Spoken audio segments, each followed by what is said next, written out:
the day they signed my release form. The punchline hit before the steak arrived. The server placed the gleaming silver tray down, but all I saw was the pristine ivory envelope resting by my water glass. It was so elegant, so formal, sitting on the crisp linen of the ambassador room, the city's swankiest high-roller haunt. My stepmother, Eleanor, leaned back, her perfectly coiffed blonde hair catching the low light. She wore a smile as sharp as the diamond tennis bracelet flashing on her wrist.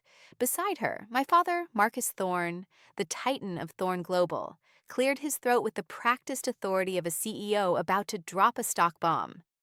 "Consider this your graduation gift, Amelia," he said. No warmth, just the measured tone he used to address his board. My half-brother Jason didn't even look up from his phone, probably live streaming the vibe for his influencer circle. But I caught his smirk in the reflection of his Black Mirror screen. They thought they were giving me my marching orders. They thought this was the final cut. I didn't argue. I didn't even flinch. I just picked up the envelope, the heavy paper feeling strangely light in my hand, like a feather drop before a fall. Inside wasn't a check or a congratulatory note. It was a single-page notarized document, an official severance of familial ties, signed by all three of them. Their faces, the predatory curiosity of Eleanor, the granite dismissal of Marcus, the performative boredom of Jason, were waiting for the meltdown. I folded the paper, slipped it into my clutch, and stood up. The sound of my chair scraping back was the loudest noise in the restaurant. No theatrics, no screaming match, no tears. Just a cold, calculated departure. They'd just written the opening scene of their own downfall. And I was already halfway through the final chapter. The cost of admission. Growing up in the Thorne household, I learned quickly that affection was a zero-sum game, a transactional investment. Dad, Marcus, valued efficiency and quarterly reports. If you weren't generating tangible ROI, you were a liability. Eleanor, my stepmother, measured worth in social metrics: who you knew, where you vacationed, and the size of your inherited portfolio. Jason, bless his heart, was the perfect mashup of both: a Harvard law student with a killer wardrobe and a talent for making my achievements feel pedestrian. At Dad's infamous cocktail parties, I was always the plus one nobody noticed. "Jason's already fielding offers from the top 5 firms in New York," Eleanor would gush, her hand resting on Jason's shoulder as if he were a gilded trophy. Then, the inevitable, almost whispered addendum: "And this is Amelia. She's still doing her thing at the local state college, taking a lot of classes, you know." The guest would offer a brief, polite nod, then pivot back to conversations about Hampton's real estate and hedge fund returns. I learned to lean into the invisibility. I perfected the quiet, predictable smile, the one that signaled I wasn't going to disrupt the flow. While they were debating which vintage was fire, I was working the graveyard shift at an all-night diner near campus. The greasy sizzle of the flat top and the clang of the bell were real. There, my last name was irrelevant. I was just Mia, and all anyone cared about was whether their coffee was hot and their order was on point. That environment was clean, honest, and auditable. I liked the measurable truth of it. One Saturday morning, I walked into the kitchen after a brutal 12-hour shift to find Jason sipping espresso, Dad reading the Wall Street Journal. "We were just discussing your side hustle," Dad said, not looking up. "Jason thinks you're wasting potential behind a counter." Jason offered a dismissive little shrug. "It's not a flex, Mia. It's just beneath the Thorne name." I felt the familiar sting, but pushed it down. "I'm paying my tuition with it," Dad fully funded. He finally lowered the paper, his eyes like ice. "Tuition doesn't build empires, Amelia. Equity does. Get your head straight." I wanted to tell him that I had internalized the concept of equity better than his golden boy, that I was building systems, tracking the real variables, and modeling outcomes with ruthless precision. But his attention had already bounced back to Jason's upcoming summer associate gig. From that night on, I stopped trying to force a conversation. I became an observer, quietly collecting data. I watched their gestures, logged their slights, and treated their lives as an inefficient, high-cost operational model. There were moments, tiny sparks, when I thought things might shift, like when I won the prestigious National Data Science Fellowship. I emailed the attachment, the press release, the university dean's quote, and waited. Eleanor replied 8 hours later. So proud, sweetie. Big charity gala tonight. Can we post the news tomorrow morning? We need to vet the pic. They never posted. That was the day I fully understood the family economy. Attention was the primary currency, and I was perpetually the non-salaried intern, kept around for decorative purposes when no one else was available. I remember the hollow, perfect clink of their champagne flutes that night, the house itself celebrating my quiet dismissal. That was the night I found my place, firmly between silence and unassailable proof. The rewriting of the script. 2 days before my commencement, a text arrived in the family chat. A reservation link, the ambassador room, pre-graduation dinner for Amelia, attire black tie optional. No emojis, no warmth, just pure cold control. I clicked the link. The host note read, "The Thorne Party, Marcus, Eleanor, and Jason." My name was conspicuously missing a deliberate omission, a statement. An hour later, Jason texted me privately. "Chill out. It's just a formatting error in the reservation system." Formatting, the word resonated with icy clarity. That's all I was to them, a variable they could delete to clean up the code. That night, the city lights blurred outside my apartment window. My inbox was exploding with emails from investors, mentors, and the university. Yet none of it felt substantial enough to counter that one missing name. I scrolled through old family photos, vacations, Christmas cards, fundraisers, Eleanor's flawless pose, Dad's PR smile, Jason's effortless charm, and me, always at the periphery, half-shadowed an afterthought. The next morning, I got the confirmation email. I was the commencement speaker. Dr. Sterling, my mentor, had also secured me the Future Forward Tech Innovator Award. She added a simple note, "Own this moment, Amelia. Quietly. Quietly." That word felt like an anchor in a rising tide of noise. I closed my laptop. The sunlight cutting through my blinds seemed sharper, cleaner. I noticed the meticulous order of my life, the mugs aligned, the papers stacked by size, the clock taking a steady, non-negotiable rhythm. My life wasn't disorganized. It was structured, but no longer by their metrics. I smiled, the kind of smile you wear when the evidence has already been submitted. The balance sheet. The night before the dinner, my apartment was a fortress of order. Outside, the rain was coming down in sheets. Inside, the smell of fresh coffee was a grounding presence. My fingers flew across the keyboard, keeping pace with the drumming rain. Every line of code, every filed document was a silent act of defiance. I had quit trying to explain myself months ago. Explanations were for the needy. Records were for the unforgettable. I kept a meticulous digital archive, every grant application, every award letter, and all the code for RouteFlow. What started as a modest final project had become a serious, lean-burn data platform for mid-sized logistics companies. I handled the core algorithm, my partner Ethan did the analytics, and Maya nailed the UI. The breakthrough came at 4 a.m. one morning, when a simulation I ran cut fuel consumption by 14%. Undeniable proof. By the time the university startup symposium rolled around, RouteFlow was a beast. Dr. Sterling pulled me aside before I went on stage. "Don't sell the sizzle, Amelia. Just show the steak. Let the data talk." It did. Afterward, amidst the polite applause, a man in a bespoke charcoal suit waited Wesley Finch, CEO of Global Freight Solutions. His interest was intense, not just polite. "You've built something revolutionary," he said, eyes glued to the efficiency charts. "More importantly, something fair." Fair, a word that felt foreign and beautiful. We met twice.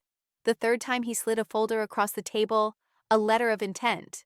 Global Freight wanted to acquire RouteFlow for $7.5 million cash, plus a guaranteed director of strategy position for me post-commencement.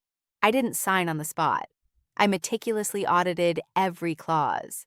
I wanted the system built from my silence, not their privilege, to remain intact. When I finally signed, it wasn't an act of triumph.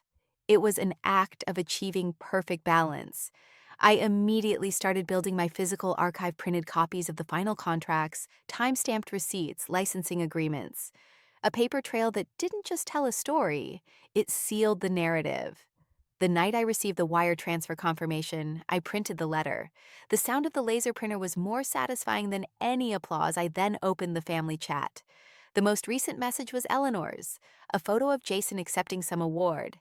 Caption, "Beyond proud of our brilliant boy." I typed one simple reply, "Dinner confirmed, I'll be there." No explanations. I aligned my few belongings one last time, an obsessive tidiness before a major shift.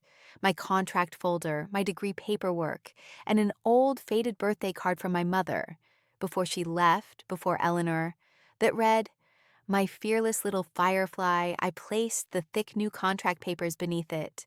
The city quieted. I watched the lights reflect on the river. I thought about the dinner, their smiles, the cameras, the performance. For the first time, I wasn't apprehensive. They were bringing their letter to define me. They didn't know I'd already signed something far more potent, my financial, operational, and emotional independence. The final act. I woke up before the alarm. The pale dawn light hit the corner of my desk, gleaming off the silver clip holding the signed contracts. I dressed not for them, but for the Proof A neutral, perfectly tailored suit. The kind of outfit that doesn't beg for attention, but demands respect.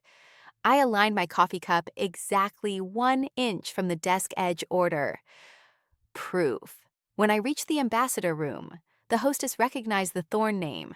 I caught the flicker of surprise when she realized I wasn't listed on the main reservation. "Bennett party?" she asked politely. "Thorne party," I corrected, nodding.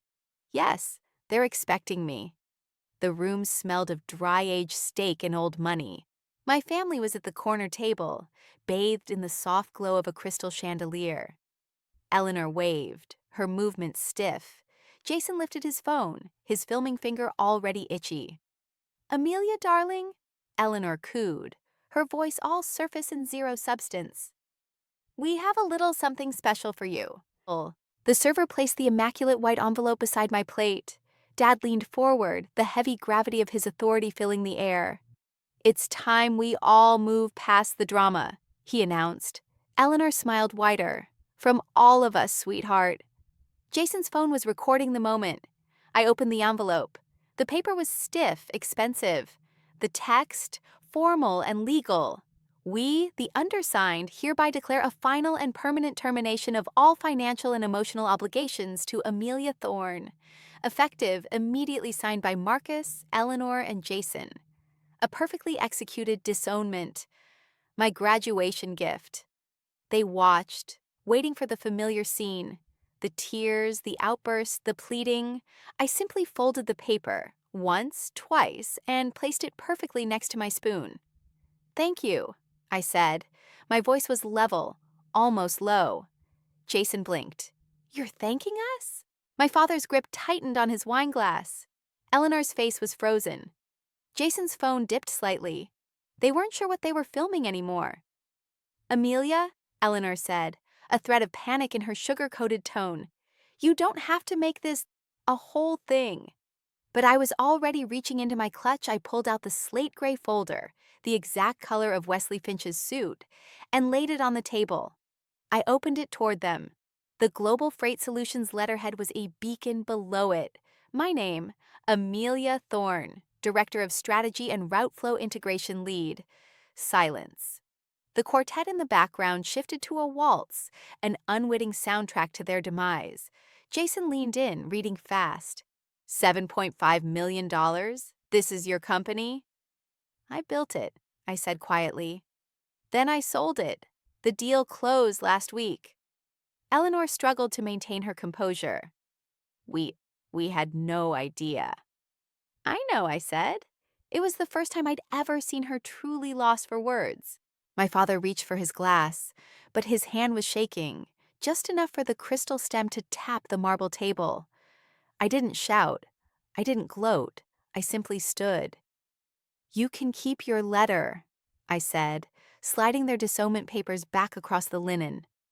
"I already signed my own."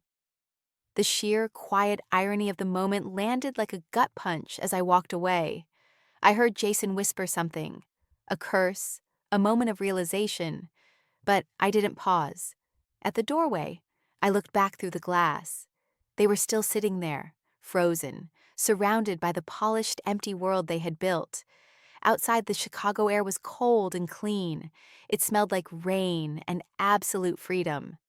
My phone buzzed. A press notification. Global Freight Solutions announces major acquisition, led by new director Amelia Thorne Proof, all time-stamped. The envelope in my hand now felt weightless. They had given me silence years ago. Tonight I returned it, perfected and weaponized. The city was indifferent and alive. I walked without a destination, the click of my heels a counter-rhythm to the traffic. When I reached my apartment, the dawn was breaking. I placed their crumpled disownment letter next to my framed degree and the global freight offer. 2 documents, 2 versions of my name, one they tried to erase, one they could never touch. I made coffee, the sound of the cup setting down against the table a soft final note. I didn't reread their letter. It had served its purpose. It marked the exact moment I stopped needing them. Now it was just evidence, framed by achievements that couldn't be deleted. My phone vibrated. A text from Eleanor. "We didn't mean it like that, sweetie. Can we please talk?" I stared at it. The text dots blinked, disappeared, blinked again. I flipped the phone face down. Some messages aren't meant to be answered. They're meant to echo into the void they created. I opened the window. The sound of the city coming alive. A delivery truck, a train horn, was raw and honest. In the window's reflection, I saw a woman who no longer needed to explain her solo act. I neatly folded their letter and slid it behind the framed contract. Not hidden, just correctly placed. Evidence of what was, proof of what is. The air in the room settled. My shoulders settled too. Silence at last didn't feel empty. It felt earned. Revenge didn't sound like a victory yell. It sounded like a calm breath in a quiet room. The silence you choose. Families break loudly. Peace rebuilds quietly. They wrote me out of their story, but I became the undeletable footnote. Some stories don't end with forgiveness. They end with absolute, unassailable clarity. If you've ever been the quiet one in the room, the one everyone underestimated, the one who kept the receipts, this one's for you, because sometimes silence isn't surrender.